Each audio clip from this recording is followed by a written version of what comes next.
এনজিওৰ নাম কি ক'ৰ পৰা আহিছে? হেল্প এনিমেল আছাম বৰপেটাৰ পৰা। এই যি ঘটনা কি ক'ব আপোনালোকে? ইয়াত কি কওঁ, দোষী অকলে শাস্তি দিব লাগে। এনেকুৱা হৈ আছে আজি 5 বছৰ ধৰি হৈ আছে। অল অসমত এনেকুৱা হৈছে। মানে ইয়াৰ পৰা কুকুৰ উঠাই নিয়ে নাগালেণ্ড কাৰ্বি আংলঙত ছাপ্লাই দিয়ে সিহঁতে। পাৰ কুকুৰ সিহঁতে 40,000 to 30,000 বিক্ৰী কৰে সিহঁতে। মানুহৰ ঘৰৰ পৰা কুকুৰ লৈ যায় সিহঁত। কেনেকৈ ধৰে? সিহঁতে এনেস্থেচিয়া মাংসত মিক্স কৰি মেটে কুকুৰৰ মানে ব্ৰেইনটো হেৰি কৰি ডেম কৰি পেলাই গাড়ীত উঠাই লৈ যায় বস্তাত ভৰাই।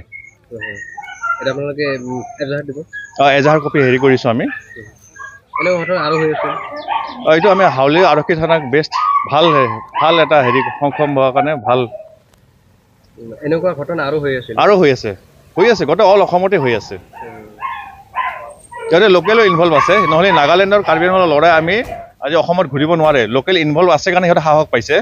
সিহঁতক 2,000, 1,000 টকা হাতত দিয়ে এইটো কাম কৰে সিহঁতক। এনজিঅ'ৰ ফালৰ আপোনালোকে কেনেধৰণৰ ব্যৱস্থা লৈ আছে কুকুৰ সুৰক্ষাৰ ক্ষেত্ৰত? আমি এইটো আৰু চৰকাৰে আমাৰ অসম আৰক্ষীয়েও আমাৰ লগত সহায় কৰি আছে এইটোৰ কাৰণ। আপুনি কুকুৰক খুৱাই?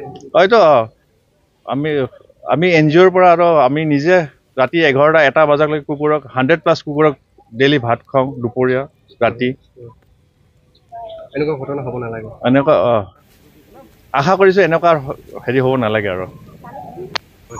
আমিতো একচুৱেলি বহুত দিন আগৰ পৰা আমি ধৰিবও ট্ৰাই কৰি আছোঁ, প্লাছ আমি বহুত দিন ধৰি চাইও আছোঁ, নিউজতো চাওঁ, প্লাছ বহুত পোষ্টতো চাওঁ এনেকুৱা ধৰণৰ ঘটনা হৈ আছে।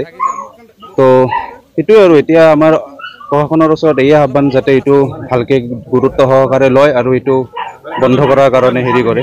কাৰণ আমি আগৰ পৰাই আমি কুকুৰবিলাকক ট্ৰিটমেণ্ট কৰোঁ, কুকুৰবিলাকক খুৱাওঁ। ৰাস্তাত কুকুৰবিলাকক কিবা এক্সিডেণ্ট হৈ থাকিলে নিজৰ পৰাই যিখিনি পাৰোঁ সেইখিনি সামৰ্থ্য দি আমি ট্ৰিটমেণ্ট কৰাওঁ। তাৰ উপৰিও যদি এনেহেন চাব লাগে যে কুকুৰবিলাকক আমি ট্ৰিটমেণ্ট কৰি ভাল কৰা কুকুৰবিলাক বা মৰম কৰা জীৱ জন্তুবিলাক এনেহেনকৈ ধৰি লৈ যায় নাগালেণ্ডত বা বহিৰাজ্যত লৈ যায়, সেনেকুৱাকৈ মাংস বিক্ৰী কৰে, তো সেইটোতো আৰু আমাৰ কাৰণে আৰু চবৰ কাৰণে সেইটো এটা মানৱতাৰ ওপৰত হেৰিয়ে এইটো ক'ব গ'লে।